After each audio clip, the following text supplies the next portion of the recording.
What's up, y'all? Welcome back to 62 Beer Reviews. Today we're checking out another beer from Hop Butcher for the World out of Chicago, Illinois.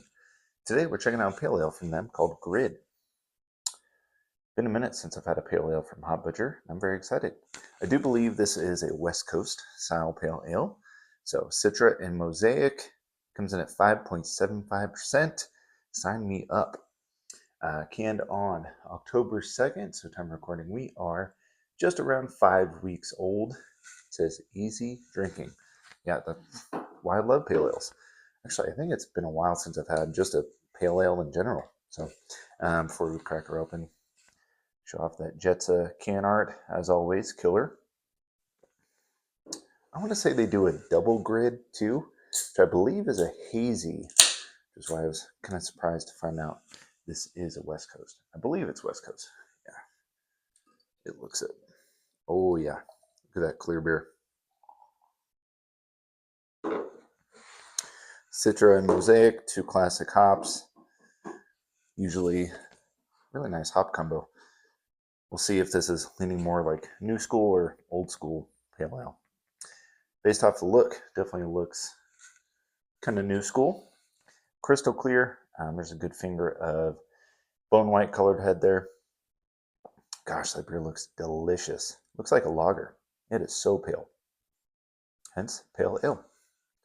Looks nice. Let's check out the aroma. Oh, yes. Gosh. I mean, seriously, that hop combo is just amazing. Citrusy, but it is dank, earthy, dirty, gritty. Get that like candied blueberry note that you typically get with Mosaic, or at least I do. I know some other people that I think a lot of people get that dank blueberry note. Gosh, that smells amazing. Yeah, definitely leans more new school, but also that dank element, kind of maybe a mix of new school and old school. Clean malt character, maybe a little bit of honey, and just like generic white bread. But this is definitely new school, fruity forward. Kind of has that like fruit salad element to it. So it smells great. Hopefully it comes through on the taste. Cheers.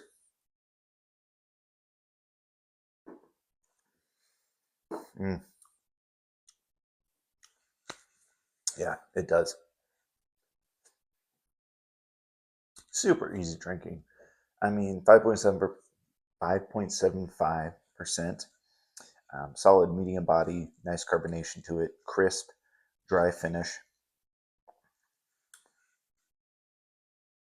Still kind of hanging around. There's a little bit of a lingering, um,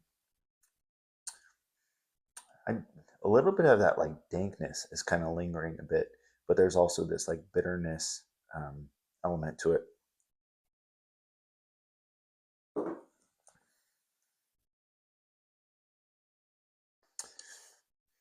Mouthfeel wise, I think I would just wish it was a little bit more nicer of a mouthfeel. It does feel pretty just light drinking, which probably what they're going for with a pale ale. You want something drinkable, crushable, in a ale form versus that lagering process. Which I mean, like they say, easy drinking on the bottom of the can there.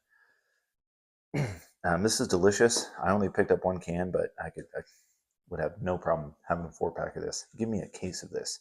This is delicious. If you like that new school pale ale kind of thing that's been going on here, I think you'd like this. I mean, I've had a few West Coast beers from Hop Butcher. Some of them have been okay. This is pretty top tier to me. Exactly what I want. This is a beer I want in the summertime. I mean, I would go through a lot of these. I think they release this quite often. I could be wrong. We get a decent amount of Hop Butcher here. Not all that often though. But anytime we get a drop, I try to pick up at least one, if not two. So yeah, very good beer. So that's Grid. Awesome can art. Showing off that. I'm assuming they were kind of going for the like Chicago kind of map grid there. Almost forgot. Let's see what their tasting notes are. Bright citrus, pleasant, dank, and tropical fruit. Yeah, I kind of said fruit salad. I mentioned that dank element, dank blueberries, I said, and then that citrus is definitely prevalent. So, yeah, pretty spot on, I'd say. I didn't necessarily say tropical, but yeah, very good beer. Another awesome beer from Hot Butcher. So, if y'all have had this one, please let me know down in the comments. Thank you for watching. I will see you next time. Cheers.